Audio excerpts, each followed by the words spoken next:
Baik, terima kasih. Pembicara kita yang pertama yang telah bergabung dengan kita pada siang hari ini, yang terhormat Bapak Dr. Haji Muhammad Waryani Fajarianto SHI MAG. Kami bacakan terlebih dahulu kurikulum vitae-nya. Beliau adalah founder aktivis Lintas Peradaban untuk Indonesia atau disingkat Atlantis. Lahir di Madiun pada 23 Juni 1979 dan bertempat tinggal di Sleman, Yogyakarta. Beliau adalah dosen mata kuliah Matematika Al-Quran, Fisika Al-Quran, Biologi Al-Quran, dan Arkeologi Al-Quran di Fakultas Sains dan Teknologi UIN Sunan Kalijaga pada tahun 2001 sampai dengan 2006. Selanjutnya, sebagai dosen Ilmu Komunikasi dan Budaya Fakultas Sosial dan Humaniora UIN Sunan Kalijaga pada tahun yang sama 2001 sampai dengan 2006.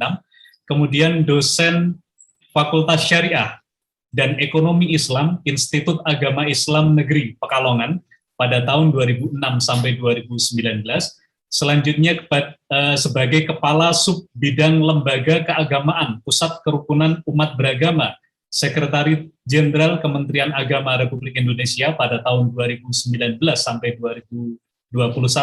Dan saat ini beliau sebagai dosen tetap Fakultas Usuluddin dan Pemikiran Islam Universitas Islam Negeri Sunan Kalijaga, Yogyakarta. Selanjutnya, kita sampaikan pendidikan Pak Dr. Fajar, Sarjana Fakultas Syariah UIN Sunan Kalijaga pada 2003. Selanjutnya, Magister Fakultas Syariah pada institusi yang sama, UIN Sunan Kalijaga.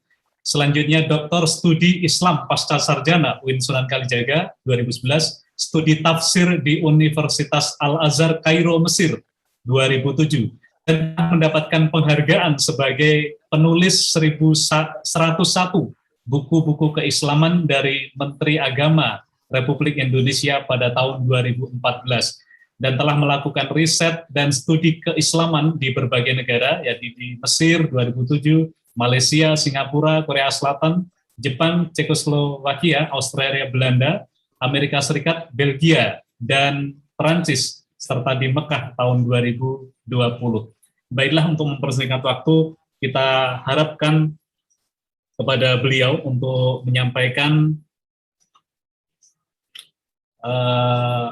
materinya pada siang hari ini. Kepada Bapak Dr. Kiai Haji Muhammad Waryani Fajarianto SHI MAG, kita persilahkan. Iya, terima kasih. Suara saya terdengar ya, Mas Andrea? Iya, sudah terdengar. Mohon izin, Pak Mahfud, apakah sudah online dan unmute? Baik, kami persilahkan Pak Dr. Haji Muhammad Waryani Fajarianto. Ya, slide saya terlihat ya, Mas? Ya, sudah terlihat share screen-nya. Oke, terima kasih, Mas.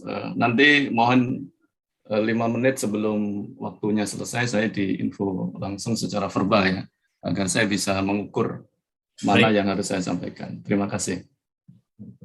Assalamualaikum warahmatullahi taala wabarakatuh. Yang saya hormati seluruh narasumber yang telah berhadir sejak sesi tadi pagi, siang ini, dan besok, 16 orang narasumber yang sangat luar biasa dari berbagai jenis keilmuan multidisipliner.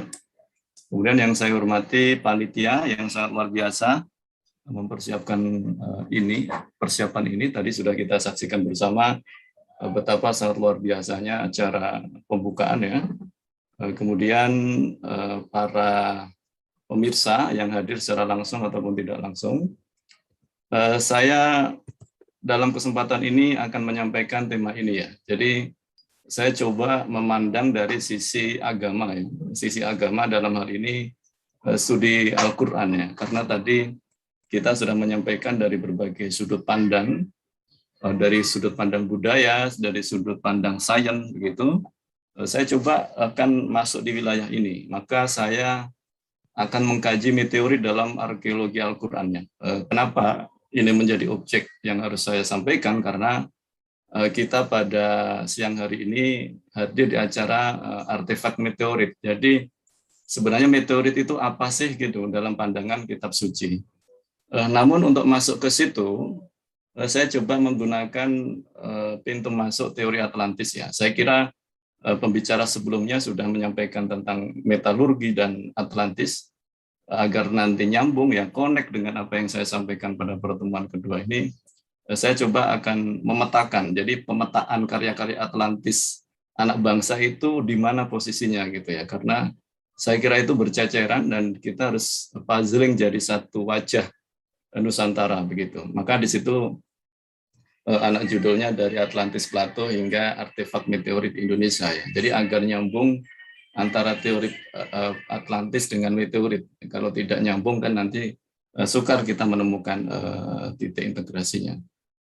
Tentu dengan perspektif creator, civility, dan civilization ya. Karena kita tidak bisa bicara peradaban, karena peradaban itu akan musnah. Nah, tentu peradaban itu kita geser ya, kita gali value-nya, moralnya, nilai-nilai dasar dari peradaban, apa yang nanti saya sebut sebagai civility atau keadaban. Tentu nanti ujungnya creator ya, atau Tuhan. Jadi itu kita bawa ke, jadi civilization saya kira tidak cukup, tapi harus kita beri injeksi spiritualitas yang disebut civility dan nanti ujungnya creator ketuhanan.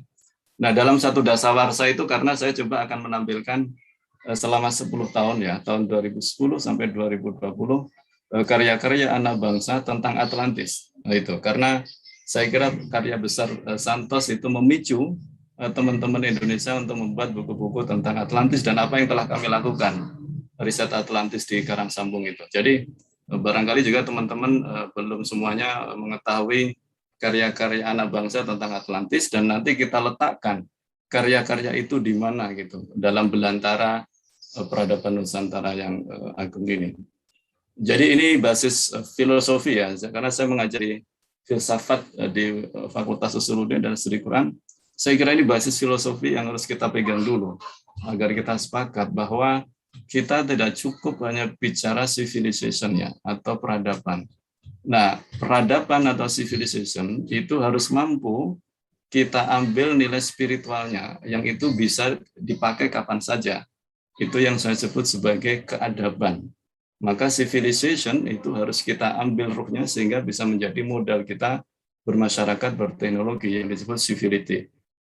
Yang ujung akhirnya adalah creator atau sang pencipta. Tadi saya kira pembicara sebelumnya sudah menyampaikan tentang hebatnya sang pencipta.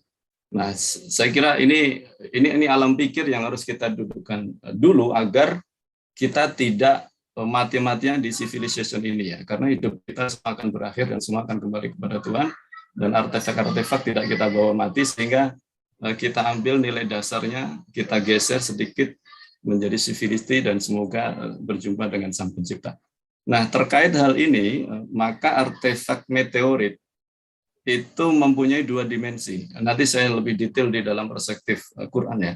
Jadi artefak meteorit itu punya dimensi material, maka disebut artefak material, tapi juga punya dimensi spiritual. Maka sebenarnya meteorit itu punya dua dimensi materialnya yang terlihat nyata dan dimensi spiritualnya yang tidak terlihat kasat mata.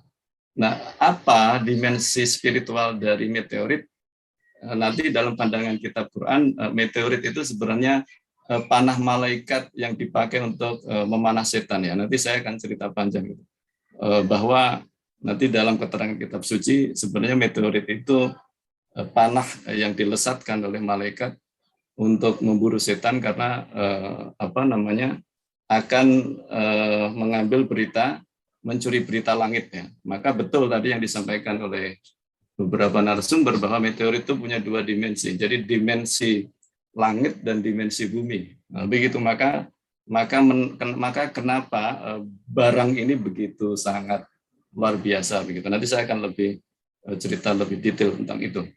Nah, saya sekarang masuk kepada keterangan kitab suci ya tentang negara ya atau daerah atau wilayah yang pernah dihancurkan Tuhan kemudian nanti secara sunatullah akan muncul peradaban baru. Saya kira ini bisa nanti kita baca, mungkin kita tidak perhatian ya di surat 6 Al-An'am ayat 6 ini.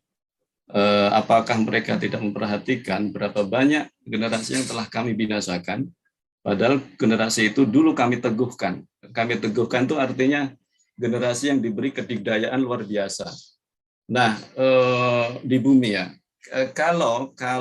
kalau kitab suci ini kita hipotesakan menjelaskan tentang Atlantis sementaranya ya, maka dari keterangan kitab ini nanti kita bisa berhipotesa bahwa Atlantis itu hilang bukan karena gempa, begitu. Karena keterangan ayat berikutnya, kemudian kami curahkan hujan ya, kemudian dari hujan itu menjadi banjir yang sangat besar, kemudian mengalir air sungai. Kemudian kami binasakan dan kami akan ciptakan generasi setelah itu. Jadi kalau pakai keterangan ini dengan hipotesa ini menjelaskan tentang Atlantis, maka wilayah yang hilang itu disebabkan karena banjir, gitu ya, banjir karena air hujan tadi. Nah, apakah ini yang dimaksud adalah banjir Nuh? Ya, itu nanti kita lebih dalam mengkaji ya. Makanya Putra Indonesia sudah menulis buku tentang itu, Misteri Banjir Nabi Nuh dan tentang kemunculan Atlantis di Nusantara. Nah, maka di situ sebenarnya terkombinasi antara unsur bumi dan unsur air ya, unsur bumi tempatnya Atlantis dan unsur air hujan tadi. Maka di situ kita mengenal istilah tanah air. Jadi tanah airku Indonesia, lagunya Ibu Sud itu sebenarnya ingin menjelaskan bahwa hanya Indonesia yang punya konsepsi tanah dan air, karena negara lain mungkin hanya ada tanah ya seperti Australia, Amerika, atau hanya ada air ya seperti Eropa yang nampung sedikit air. Maka Indonesia punya dua konsep dasar ini, yaitu tanah dan air. Maka kita sering menyebutnya tanah airku Indonesia. Dan Tuhan juga menjanjikan dalam kitab sucinya, wa ansya'na min ba'dihim qarnan akharin. Jadi setelah nanti dia tenggelam, maka akan dimunculkan generasi yang akan datang begitu, yang meneruskan itu. Dan semoga upaya-upaya anak bangsa pada siang hari ini bisa bagian dari itu. Saya kira ini keterangan dalam kitab suci yang bisa kita renungkan lebih dalam. Nah, untuk masuk ke wilayah Indonesia, saya coba membuat alur pikir ya, biar teman-teman alur pikirnya ini biar duduk ya. Kenapa harus Indonesia begitu? Maka banyak teori ya tentang pusat peradaban dunia, tapi yang familiar itu teori 3M ya, teori 4M itu dari barat ke timur. Saya sebutnya dari barat ke timur tuh 4M itu artinya Mesir, yang kedua Mediterania, kemudian yang keempat itu Mesopotamia, dan yang keempat itu Melayu. Jadi nanti saya coba bawa alam pikir kita bagaimana kondisi peradaban dunia yang berporos pada 4 sentral itu, hingga kenapa gitu ya, hingga kenapa orang-orang para peneliti harus meneliti Melayu begitu. Maka saya sebut sebagai 4M ya. Saya kira banyak bukunya ya, peradaban besar dunia dan seterusnya. Nah, sekarang kita mulai dari Mesir dan Mediterania ya. Ini kondisinya. Saya kira tadi Pak Dhani sudah sangat luar biasa menjelaskan tentang asal-usul teori Atlantis. Ada Greece di situ dan di situ ada Mesir. Ini poros peradaban yang pertama dan kedua ya, Mesir dan Egypt. Saya kira banyak karya anak bangsa sudah menjelaskan itu. Ada Plato tidak bohong ya, dan terjemahan Timaeus Critias ini saya kira nanti bisa dibaca. Kemudian di situ ada Turki yang terdamparnya perahu kapal Nabi Nuh, itu juga debatable ya. Sebenarnya yang besar itu bukan peradaban terdamparnya kapal, tapi peradaban yang besar itu adalah tempat dari mana kapal itu berlabuh. Maka saya buat hipotesa itu dari timur begitu, karena kita sekarang akan bergerak ke timur. Nah, Egypt dan Mesir itu memang saling terkait ya dalam dunia peradaban, karena di pinggiran Mesir yang mengarah ke Yunani itu nanti ada tepian pantai yang disebut sebagai Iskandaria. Jadi kalau kita nanti ke Mesir, di Iskandaria itu banyak sekali tokoh-tokoh intelektual yang wafat, dan di situ terjadi proses asimilasi keilmuan antara Yunani dan Arab ya, dan Arabik. Maka banyak tradisi keilmuan Arabik yang kemudian diterjemahkan dalam bahasa Yunani, kemudian baru diterjemahkan dalam bahasa Inggris. Jadi sebenarnya prosesnya seperti itu. Nah, sekarang Mesir sudah tidak fokus ke budaya karena terjadi Arab Spring ya, dan Yunani juga mengalami krisis ekonomi. Saya kira tidak lagi fokus kepada budaya. Nah, sekarang kita geser ke Mesopotamia ya. Kita sekarang mengarah ke timur ini. Maka tadi bahasa saya dari barat ke timur.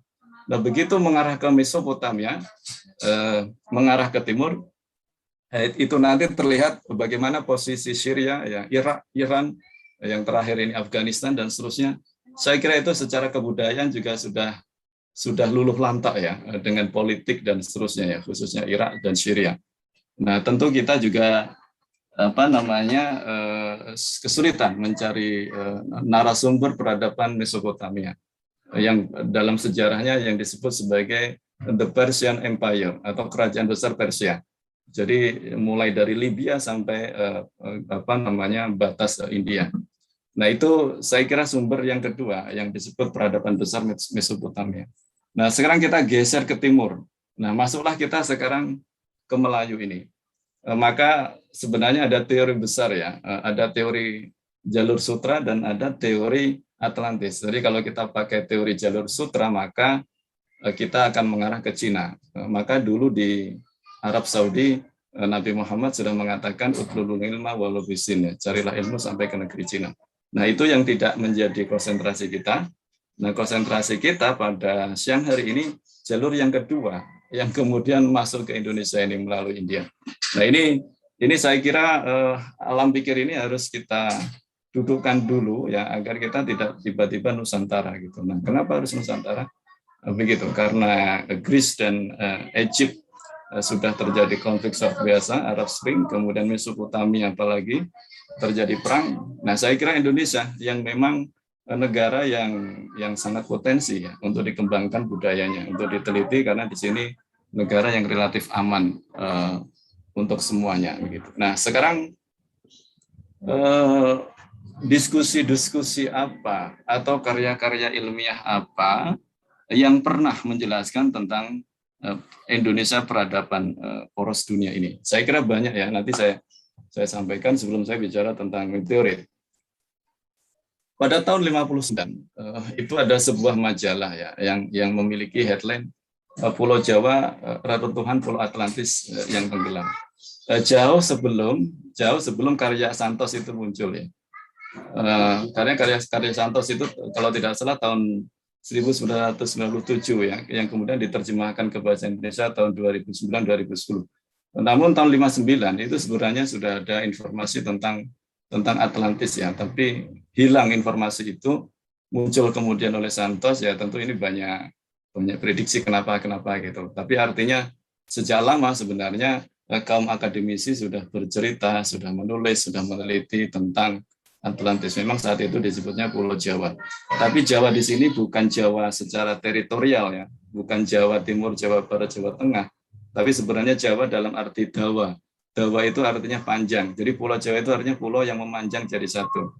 Nah, itu nanti penjelasannya ada di riset kami yang saya beri judul Negara Atlantis Purba ya. Nanti saya sampaikan di penjelasan ini. Nah, kemudian muncullah dua buku ini. Jadi kronologisnya seperti ini. Maka Eden in the East dan Atlantis Santos ini saya kira dua karya tentang Indonesia yang kemudian memicu para intelektual Indonesia ya dari berbagai disiplin ilmu yang kemudian beramai-ramai meneliti tentang Atlantis. Nah, ini yang masih berserakan gitu. Nah, saya coba nanti akan buat puzzling gitu ya. Kita tempatkan karya-karya ini sehingga menjadi gambaran yang utuh gitu.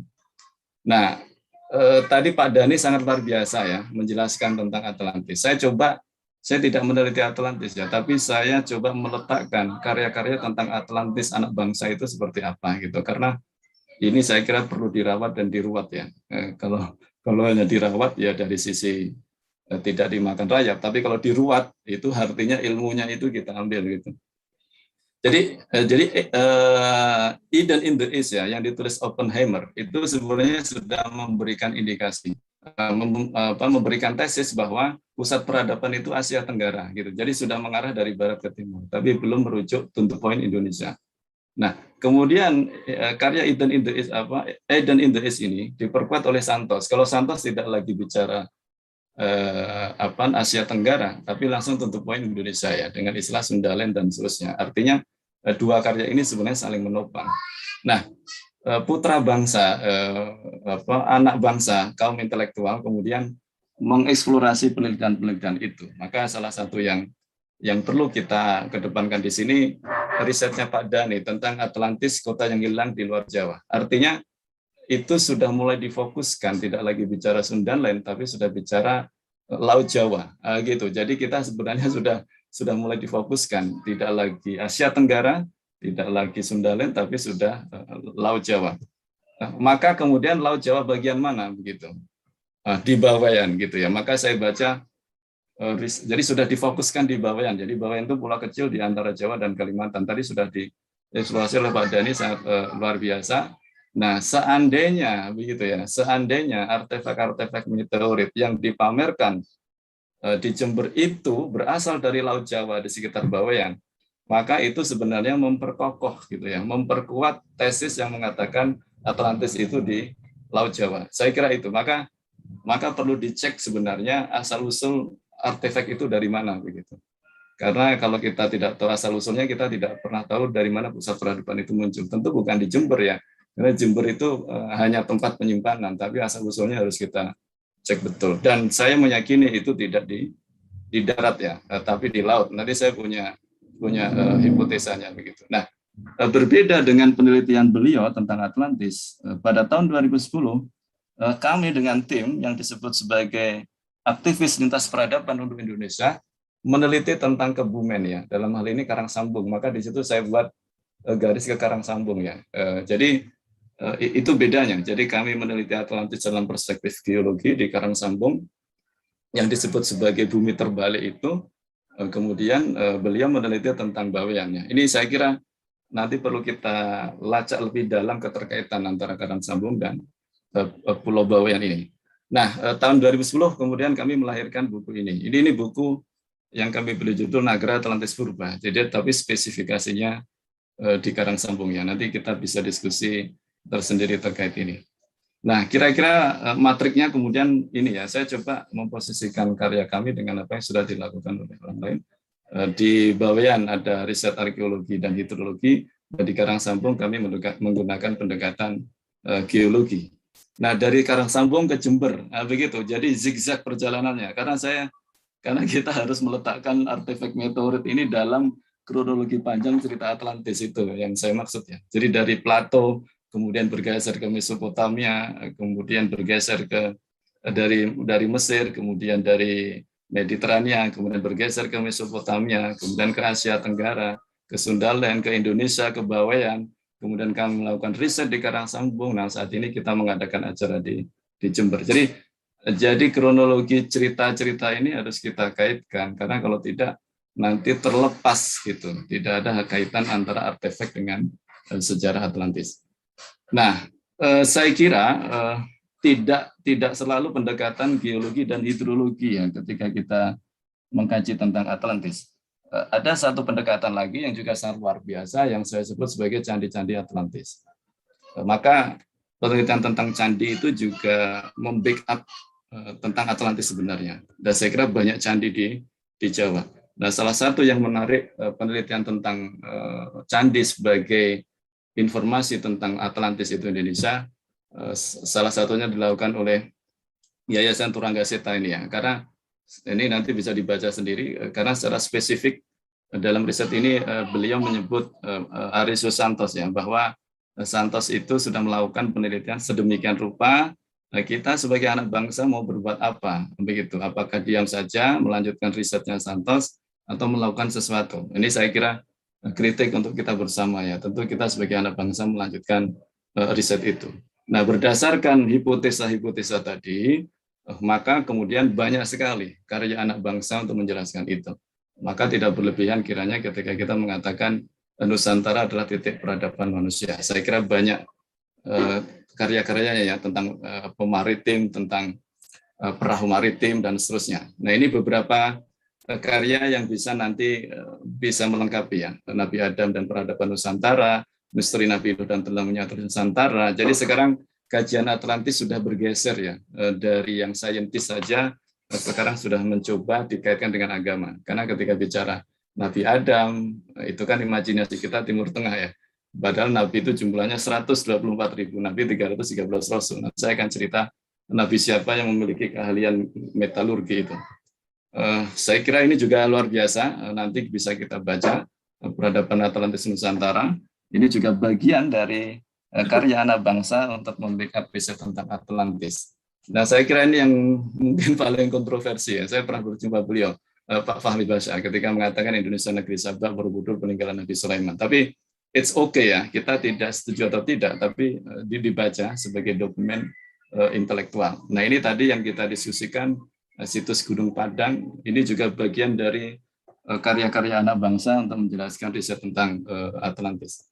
Nah setelah kita jelaskan kedudukan Atlantis seperti apa, baru kita sekarang masuk apa sih meteorit itu, kaitannya dengan Atlantis bagaimana, begitu. Maka masuklah kita di acara artefak meteorit itu, karena kami memandangnya dari perspektif agama, khususnya kitab suci Al-Quran, maka nanti ada 4 istilah yang perlu kita bedakan ya di dalam kitab suci. Nanti saya akan lebih detail. Yang pertama misbah. Jadi misbah itu meteor yang belum jatuh, disebut bintang. Jadi posisi meteor belum meteorit ya, jadi masih benda-benda ruang angkasa. Maka di dalam bahasa kitab suci Al-Quran, dia disebutnya misbah. Jadi misbah itu artinya cahaya, bercahaya begitu. Maka sebenarnya meteorit itu benda aslinya dia bercahaya, karena dia akan digunakan malaikat nanti untuk sebagai panah api. Nanti saya akan cerita. Nah begitu bintang tadi sudah mulai terlempar, ya, sudah mulai terlempar ke bumi, dia berubah nama, tidak lagi misbah, tapi berubah nama menjadi syihab gitu. Nah, syihab itulah yang sebenarnya meteorit yang jatuh. Nah, dalam bahasa kitab suci nanti disebut sebagai panah api. Maka karena dia panah api, maka nanti harus dipadamkan oleh air. Begitu yang saya maksud. Karena kalau api bertemu dengan api bertemu dengan tanah akan terbakar. Maka agar api tidak terbakar, mengkristal menjadi batu yang padat dengan ribuan derajat, maka dia harus disentuhkan dengan air gitu. Maka nanti saya akan cerita sunatullahnya kenapa meteorit itu banyak jatuh ke samudra. Nah, kemudian dari meteorit itu, dari syihab itu, kemudian turun menjadi hadid ya. Hadid itu artinya besi. Jadi besi meteorit, maka besi itu sebenarnya dari meteorit tadi. Tadi sudah pembicara sebelumnya juga menyampaikan tentang hadidnya, tapi kronologinya seperti itu. Nah, nanti yang terakhir kiter ya. Kiter itu cairan lembaga. Nah, dalam struktur seperti ini, saya tidak tahu para leluhur kita itu meteorit langsung dijadikan pedang atau melalui proses hadid dan kiter, itu yang saya maksudnya. Kalau tidak dilanjutkan dengan proses hadid dan kiter ya, besi dan cairan lembaga, langsung meteorit dirubah menjadi pedang misalnya. Nah itu sangat luar biasa, artinya tidak melalui proses teknologi. Nah ini adalah beberapa keterangan dalam kitab suci ya terkait dengan meteorit. Jadi dulu masih disebut dengan bintang, dan sesungguhnya kami hiasi langit dengan bintang. Jadi terus bintang itu dipakai apa oleh Tuhan? Sebagai alat pelempar setan, dan kami sediakan bagi mereka yang menyala-nyala. Jadi sebenarnya meteorit itu benda sangat spiritual yang dipakai untuk melempar setan gitu. Nah, setan mana yang dilempar oleh meteorit? Nanti saya akan sampai kepada Ya'juj Ma'juj ya, karena sebenarnya Zulkarnain itu tidak bisa membentengi Ya'juj Ma'juj tanpa menggunakan benda meteorit yang dari langit ini. Nah, kemudian ketika dia sudah mulai turun ke bawah, maka baru menjadi bintang yang menyala. Jadi bintang dulu, kemudian dilempar oleh malaikat, kemudian menjadi bintang yang menyala. Kemudian ketika bintang menyala menjadi panah api. Mungkin di angkasa kita pernah melihat lemparan api gitu ya. Saya kira itu meteorit yang jatuh ya. Kemudian dirubah menjadi panah api, sehingga menjadi semburan api yang sangat dahsyat begitu. Nah itu sudah jadi meteorit yang nanti jatuh ke permukaan bumi. Nah, ketika dia jatuh ke permukaan bumi, si meteorit tadi, bagaimana cara mengamankan dia? Bagaimana cara mempertahankan struktur materialnya? Maka api harus bertemu dengan air. Ini yang saya maksud, meteorit itu banyak jatuh di samudra gitu. Nah, maka sekiranya artefak meteorit yang dipamerkan itu meteorit yang ada di dalam samudra, maka benarlah itu sebenarnya panah api tadi yang memiliki dimensi spiritual ketuhanan begitu. Saya kira ini nanti perlu dikaji lebih dalam. Makanya saya buat ilustrasi panah api yang kemudian masuk ke samudra. Nah, ketika api masuk ke bumi, ketika api masuk ke langit ya, dalam konteks kenegaraan, maka itu sebenarnya menciptakan simbol budaya apa yang disebut dengan Ra atau dewa api, yang kemudian disimbolkan dengan kujang, seperti nyala api berjumpa dengan keris ya yang disebut sebagai naganya. Jadi sebenarnya secara budaya apa yang terjadi dengan proses meteorit jatuh dari langit ke samudra ini adalah proses perjumpaan budaya antara Ra dan Naga ini. Maka kita menyebutnya Nagara, bukan Ranaga. Artinya Nagara itu dari keris ke kujang gitu. Maka karena pertemuan antara Ra dan Naga, maka kita sebutnya sebagai kesatuan. Maka disebut Nagara Kesatuan Republik Indonesia. Bukan nation gitu. Jadi kita sudah kehilangan spiritualitas kata negara. Saya kira hipotesa ini ya bahwa negara kita berasal dari proses perjumpaan yang sangat luar biasa ini nanti perlu diteliti lebih lanjut. Maka tadi bicara sebelumnya sudah bicara banyak tentang keris. Betul lah memang keris itu produk meteorit gitu karena memang dia simbolisasi dari naga tadi yang ada di samudra yang kemudian berjumpa dengan api meteorit. Nah, ketika meteorit jatuh ke tanah, sudah jatuh ke bumi, dia berubah nama menjadi hadid. Ya. Hadid itu artinya besi. Maka dalam bahasa Quran, wa anzalnal hadid. Jadi ketika kami turunkan besi. Karena kami turunkan besi, maka besi tidak berasal dari bumi, tapi besi berasal dari langit. Nah, tidak ada cara lain menurunkan besi dari langit kecuali dengan turunnya meteorit. Nah, maka tadi sudah disampaikan. Kemudian bagaimana dalam sejarah nabi-nabi, kemampuan apa atau bagaimana orang bisa mengolah meteorit ini. Begitu. Maka saya bicara nabi-nabi bukan dalam perspektif Islam ya, karena nabi itu jumlahnya 124.313.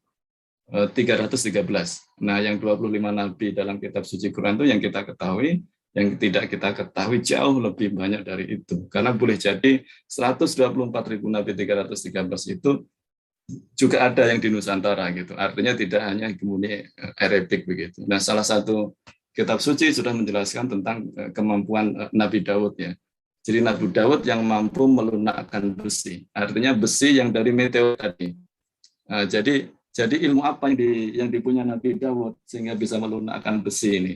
Artinya tidak melalui proses teknologi. Nah, ini saya kira perlu dikaji lebih dalam ya, karena pada saat itu tentu belum maju teknologi. Kemudian dengan hadid itu si Daud menciptakan baju-baju yang terbuat dari besi, karena saat itu dia sedang perang dengan Jalut dan Tolut.